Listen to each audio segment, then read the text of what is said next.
সাথে এইবার আমরা বহুত কষ্টের বিনিময়ে পাইছি। আমাদের রসুল চেহারার দিকে দেখাই না করে সবিরা গুলো করে মাফ পায়। মজা হাজির লম্বা করা যাইত না, যেহেতু আমাদের অতিথি আজকে রাত্রেও হয়তো বিদায় নিতে পারেন, অনেকের হয়তো কালকে সকালে শিলচার প্রোগ্রাম। যাই হোক, আমার মৌলা হয়েছেন যে আমরা বহুত আকাঙ্ক্ষিত আসলাম, পিপাসিত আসলাম। হযরত মৌলা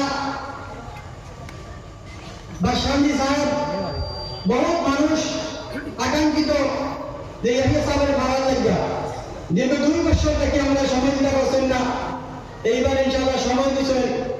20 তারিখ ধর্মের প্রোগ্রাম, লাইভ প্রোগ্রাম শেষ করে আমরা আইবা 21 তারিখ 10টা থেকে আমাদের এখানে প্রোগ্রাম হলো খতম কোরআন